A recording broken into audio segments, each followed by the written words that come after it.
in our stories, and to the effect that it pushes out all the air about what we're about. So I've never really been interested in the conflict between white aggression on Black people. I've always been interested in what Black people themselves have done to make themselves special people, and what is it in our DNA that makes us so.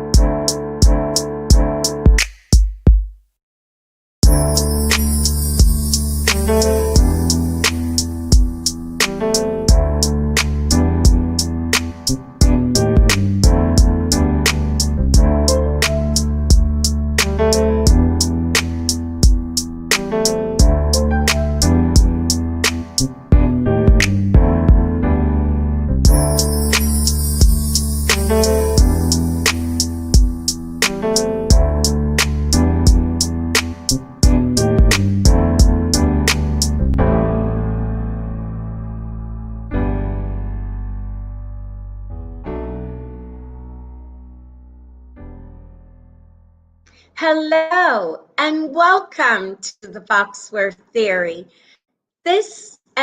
Thank you so much for joining us today. I am your host, Eugenia Foxworth. This show is about business, art, entertainment, and fashion. We are going to be talking with the movers and the shakers from all around the world, and we allow them to tell their stories on the Foxworth Theory. This week, our guest is Chester Higgins. Chester Higgins Jr. is an American photographer who was a staff photographer with the New York Times for more than 4 decades, and whose work was notably featured the life and culture of people of African descent. His photographs have over the years appeared in magazines, including Look, Life, Time, Newsweek, Fortune, Ebony, Essence, and Black Enterprise. And Higgins has also published several collections of his photography. Among them, Black Woman in 1970, Feeling the Spirit, Searching the World for the People of Africa in 1994, Elder Grace, The Nobility of Aging, 2000, An Echo of the Spirit, A Photographer's Journey, 2004. Now he has released Sacred Nile in 2021. It is visually compelling, emotionally healing, and celebrates the sacred agency of people of African descent and their influence on the foundation of Western religion. My visual portrayal of faith clarifies our spiritual beginnings. His words. Welcome to the show, Chester Higgins. Thank you very much, Eugenia, for having me. I'm so honored. Well, my pleasure. Now, you continue to build and celebrate a long legacy in the world of photography. What have been the points in your career that are most memorable? Well, I must say that I picked up the camera not because I wanted to be a photographer. I learned how to use the camera because I came upon this old photographer at Tuskegee who had made pictures of people in the 1930s. Poor people, simple people, very dignified people. And it reminded me of my great aunt and my great uncle.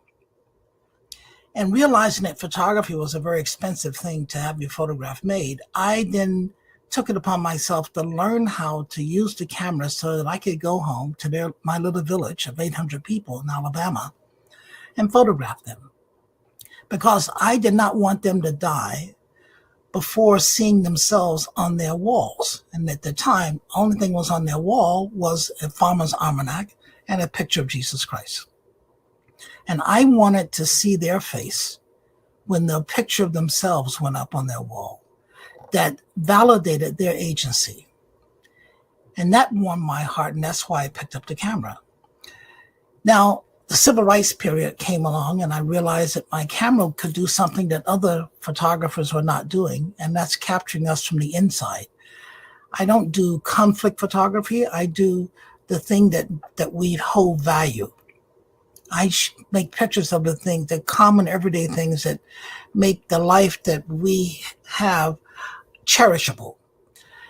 And, too often that was not seen. And I felt that the only way it was going to be seen if I took it upon myself to make those pictures and find a way to get those pictures out there. Because our people, we come from a very rare and dear stock. I tell people often that, the history, the true history, the classical history of people of color, of African people, began in East Africa, not at the bottom of a slave ship. And too often, I think that we center the white aggressor and the white challenger in our stories, and to the effect that it pushes out all the air about what we're about. So I've never really been interested in the conflict between white aggression on Black people. I've always been interested in what Black people themselves have done to make themselves special people. And what is it in our DNA that makes us so special? And looking for that evidence. And in this book, Sacred Now, which has taken me 50 years of work, because I accidentally in 1973 made my first trip to Egypt. But on purpose, 3 months before that, I made my first trip to Ethiopia. Both of these areas on the Blue Nile. And I was very taken. First of all, and when I went to June in Ethiopia, I went to what was called the Organization of African Unity annual meeting. And it goes around to different countries on the continent each year. And that particular year, the continent meeting place was in Addis Ababa. Several months later, I'm on a press trip going to Egypt. Never really knew much about Egypt. And I get to Egypt, and I'm really amazed. Not the monuments, yes, they throw you for a loop. There's nothing prepares you for seeing the pyramids in person. Nothing prepares you for seeing these humongous temples with these columns that are several stories high. Nothing prepares you for seeing these images of Black people in power as pharaohs, as rulers, and also as high priests, worshiping their deities that they call Amen. Nothing prepares you for that. You're saying to yourself, well, wait a minute, I didn't get this story. I got this other story. Where did this story come from? This story is the story before Genesis. This story is being carved out away from the memory of African people because it's too much of a success story. It's too radical. So what we have learned is a corrupted version of who our people are. But the Nile Valley identity is foundational to who we are. And that's why it took me a long time to figure out how that story goes together, where different parts of that story is. So it took me decades of going back and forth to Egypt 20 times, Ethiopia 18 times, Sudan 4 times, just seeing what it is that the Nile River, how it connected these people and their belief system, and then trying to, and working myself backwards from Islam, from Revelation, from Christianity, from Judaism, into the book of nature, that the people working my way back to Amen. Essentially, everybody says Amen. Nobody realizes that Amen is not just a word, but it came from somewhere. And it came from us.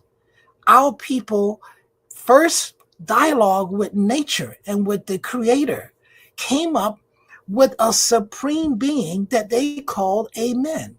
So whatever we say, when we say Amen in whatever language, whatever religion, we all know that it matters. That's a very important word. And when it has no spiritual peer, we know that's above everything else. We can say Jesus, we can say Allah, we can say Abraham, but none of it has the strength of a man. So trying to uncover, it's like peeling back an onion, trying to uncover and get through, and then when you peel back an onion, sometimes it can hurt your eyes. Because it's stuff that it's stuff that's a lot of toxic stuff is in between you and the middle. But working my way back through that middle and trying to show people in photographs is one thing for me to tell people this, but I don't want to tell you. I want you to see the evidence that I discovered for myself. I want you to see the product of my learning how to be an independent Egyptologist, my decades of reading, my decades of going and traveling and being part of associations, Egyptological associations, to find this particular kernel of truth.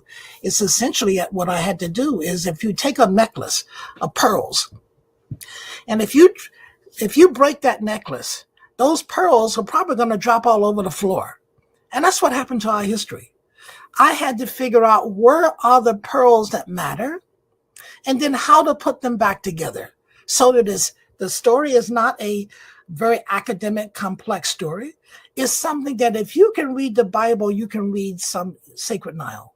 If you can find your way through the Quran, you can find your way through Sacred Nile. The object is not to make it difficult for you. It's to make it simple for you. And just find a way for us to reconnect to our history and to the fact that the Bible did not come from a white Jesus. The white Jesus came from a man. And Amen is our book. So I tell people, I don't have a problem with whatever book they believe in to make themselves better people. I'm for all of that. But the Ten Commandments came from ancient Egypt. All of it came, but you won't know that unless you know the ancient Egyptian belief system before. And that's what I try to break down and show you, the pictures of it, the places where it is, so that hopefully, not only will you take this book and have it on your coffee table and share it with your friends, but if you ever decide you want to travel to East Africa, to the Blue Nile, you now have places, and you can show when you get there. You can see what you're looking for and know it when you see it. Right, exactly. So our audience, will say again, because as I introduced you, I mentioned that you had written Sacred Nile, and this is what you're speaking about now. All of this information is in that book. Can you share some of the books you produced with your fantastic photography in addition to Sacred Nile? Well, I wasn't really prepared for that, but let me say this. Let me explain these books. My first book had to do with Black woman, the uniqueness of the Black woman, and her issues of dealing with her identity during the beginning of the Civil Rights Movement. The second book was a complementary book on Black men and looking at the uniqueness and the value of the Black men, our relationships with each other, our relationships with our children, our relationship with our peers, and with our elders. So then years later, I did a book. Actually, I did a book in between that. It was historical pictures, none of my pictures, but I'm a Star Trek freak. So I had this idea, what if I could go back in time with photography and make the kind of pictures of my people that I think are missing? Because when you look at it, as I analyzed it, coming from Tuskegee, my analysis is that in the major media, what was always missing about us was three different things: the issue of decency, dignity, and virtuous character. This is what outsiders cannot see about us. And thankfully, a lot has changed.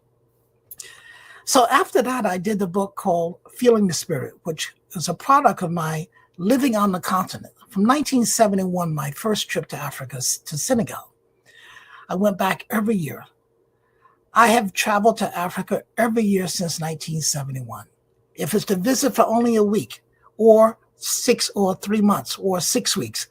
So 72, I was in Ghana for the summer. 73, I was in Ghana for the summer. 74, I was in Senegal for the summer. Then I started working for the New York Times. And my vacations got cut to a week, to 2 weeks. I went for a week to Dakar. I would go, but then I found out that, look, not only was the Times a very important place for me to be, because it meant that I was able to influence how decision makers saw people of color. That no longer would they be able to just see the stereotypical poor black woman or man, but see something but see us in our promise, not evaluate us as even as our lowest denominators, people who walk in the street, the winos and what have you. So the Spirit put me there because I was able to show the world who reads the New York Times and who decide that the world is like that, to see how I saw Black people. I remember I had a conversation with Gordon Parks, who was a mentor, when I met him in 71. And Gordon said, and I said, Gordon says, what do you want to do? I said, well, I want to change the image of people of color. He said, well, that's a pretty tall order. He said, well, if you feel that way, on a roll of film, there are 36 exposures. When you get an assignment from a white editor, and if you make 35 pictures that show what you say you want to change, fine. But if you slip up and you make the 36th image that is negative, that's the one they're going to use. So his advice to me is never make that image. Don't give them a choice. Make only the pictures that you want to make. And I remember in the early days, at the Times, editors were saying, going over my negatives, saying, oh, I'm having a problem trying to find a good picture here. Well, they didn't have a problem seeing a good picture. They finally used one. They had a problem finding to see what they had been socialized to believe was the image of people of color. So this book, Feeling the Spirit, looks at what I call the world family of African people. And all these books are still on Amazon. And the world family of African people, first I look at the beginning. And the beginning is all on the continent, starting with East Africa, and then watching the sun and the migration as people moved over to the West, but taking in the full measure of the people, of the culture, and the things that we do in common. And then to look over across the water to what I call the secondary movements. That would have been the slave trade across the Atlantic to the Americas. And then looking at what I call the tertiary movements, where you have the formal colonials on the continent, where the people have now gone back to Europe, to the colonial capitals. So to give you a whole sense that, we are a world family. We are everywhere. We just didn't, we're not nobodies. We are a lot of somebodies. And to try to get people to also see, we don't have a problem in America with African Americans, or what I prefer to call Western-born Africans, with a sense of self-esteem. That's great. But what we do have a problem with is a sense of collective self-esteem. So hopefully that by the marriage and the appreciation of each other and our existence and our potential and possibility, my dream is to see the day that becomes something that is a part of our thinking. And that's really what my work is about. How to connect us to That is wonderful.